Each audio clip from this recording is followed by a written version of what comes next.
The I-Team tonight has learned about another tragic incident inside a North Texas hospital, a death at a mental health facility that CBS 11's Ginger Allen has been investigating for years. Ginger joins us tonight with more on this latest incident and the oversight of these kinds of places.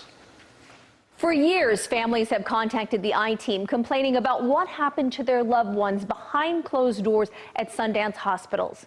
In this latest case, a woman says her boyfriend walked in looking for help on a Friday, and by Saturday, he was dead. The state of mental health in Texas is not good. Lee Spiller says he is extremely saddened by the recent tragedy at this Arlington hospital.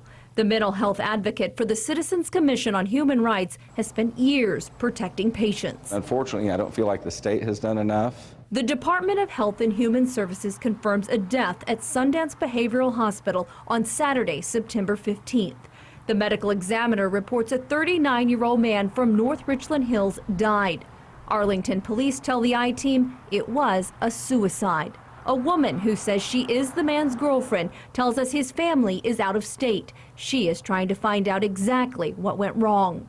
The I-Team has spent more than 5 years investigating reports from other loved ones and patients at these hospitals, attempted suicides. I went downstairs with a sheet around me and put it around my neck and slammed the door shut. Alleged danger. Flat out child abuse. How many of you experienced violence there?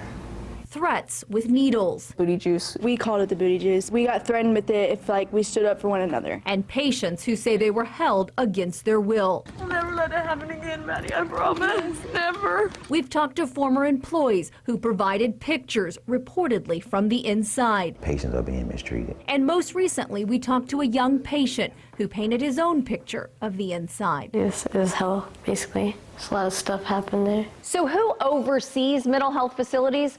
The Joint Commission accredits them based on evaluations. State and federal agencies also inspect them and then have the authority to impose penalties and fines. The I-Team has obtained and reviewed years of those inspection reports. Deficiencies include lack of safety, supervision, staff, and treatment plans, restraints without physician's orders, sanitation issues, outdated food, and medicine carts left out in the open. The state has fined the hospital for violations. In each case, Sundance responds with correction plans.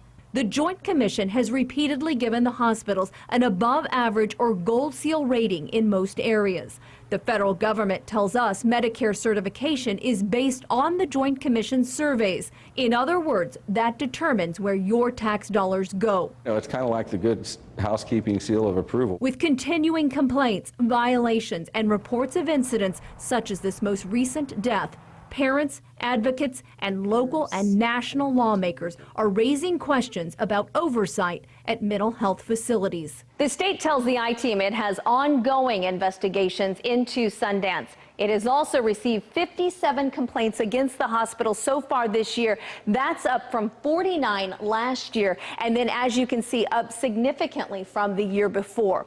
In response to the recent death in Arlington, Sundance sent us this statement. While psychiatric hospitals help thousands of people every year and prevent them from committing suicide, we consider no single event acceptable. The two Sundance hospitals work cooperatively with state regulators and local officials to meet standards and respond to opportunities for improvement. This is a story we will continue to follow. Back to you.